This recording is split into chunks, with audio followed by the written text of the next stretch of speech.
Hello everyone, this is Stacy Bressler from Archer Energy Solutions, here to bring you a special report about some activities and some awareness centered around critical infrastructure.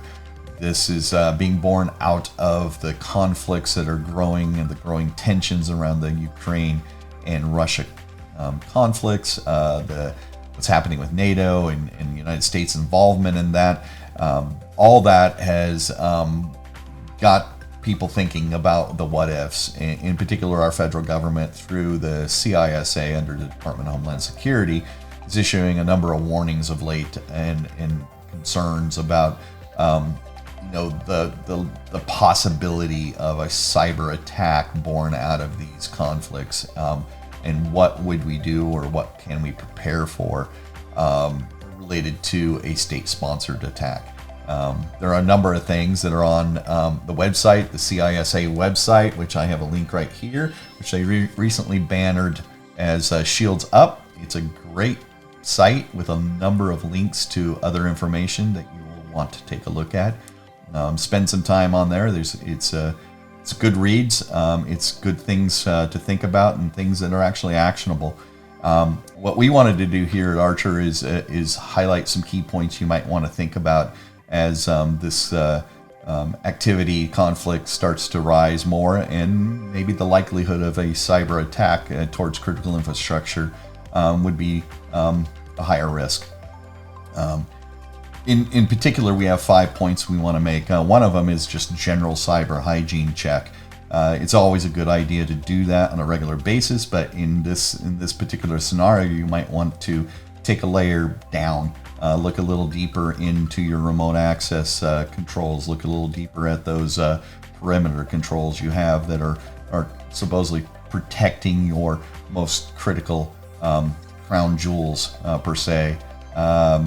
Look at response and recovery. That is a big one. If it's really truly a state-sponsored attack, you're likely going to have some downfall. Something's going to happen. They have all the time in the world to prepare for these. A number of 0 days likely in their quiver. But if you have to recover and you have to respond, how do you do that? Are you prepared to do that? Have you done a drill recently? Have you done a drill that's related to something as maybe seems far-fetched as a state-sponsored attack? Those are things that you could really do now to help further your preparedness. Another thing to consider is in operations. Well, are you prepared to run everything manual in the electric sector in your control systems? Can you go to manual? What do those procedures look like? Have you tested them recently? It's good to take a look at those now. Also, triaging those handoffs. If you have to direct certain people to a certain location, are you prepared to do that? Do you know who those people are? Is your information current? For example, and this is our next point, is what if you got a directive from the Department of Homeland Security as a member of the critical infrastructure to disconnect immediately non-critical external communications? Could you do that? Are you even prepared to do that? What would be the impact of doing so? And what activities would you need to do to support that directive?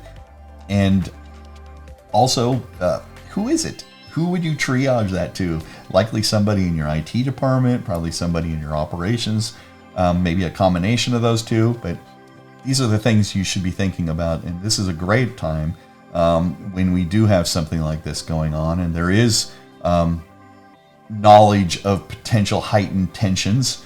There's nothing credible that says that we're going to be under attack, but if they're these times, it's good to take that step back and take a look at that. And that would be our recommendations. Again, to repeat this. 1, cyber hygiene check. 2, response and recovery drills. At least look at the procedures. Look at your operations from a manual perspective, being able to operate in a manual perspective. You're ready for that. Triage, being prepared for that. And being prepared to actually take action on something as significant as disconnecting non-critical and maybe even critical external communications. So those are the 5 things we think you really should spend some time taking a look at. And as we always say, the best offense is a good defense. And in this case, your defense is your controls, but your ability to recover as well. In most of our industries, recovery is something that we test all the time in an operations perspective, but not so much in the cyber world. So this is that time to take heed to the warnings and take a look at your program overall. Thank you, everyone, for spending the time with us today. We really thought this was important. I appreciate you sticking with us throughout this conversation. And again, we think it's a really important time to take a step back and look at your program. Those 5 points we made, definitely check into that.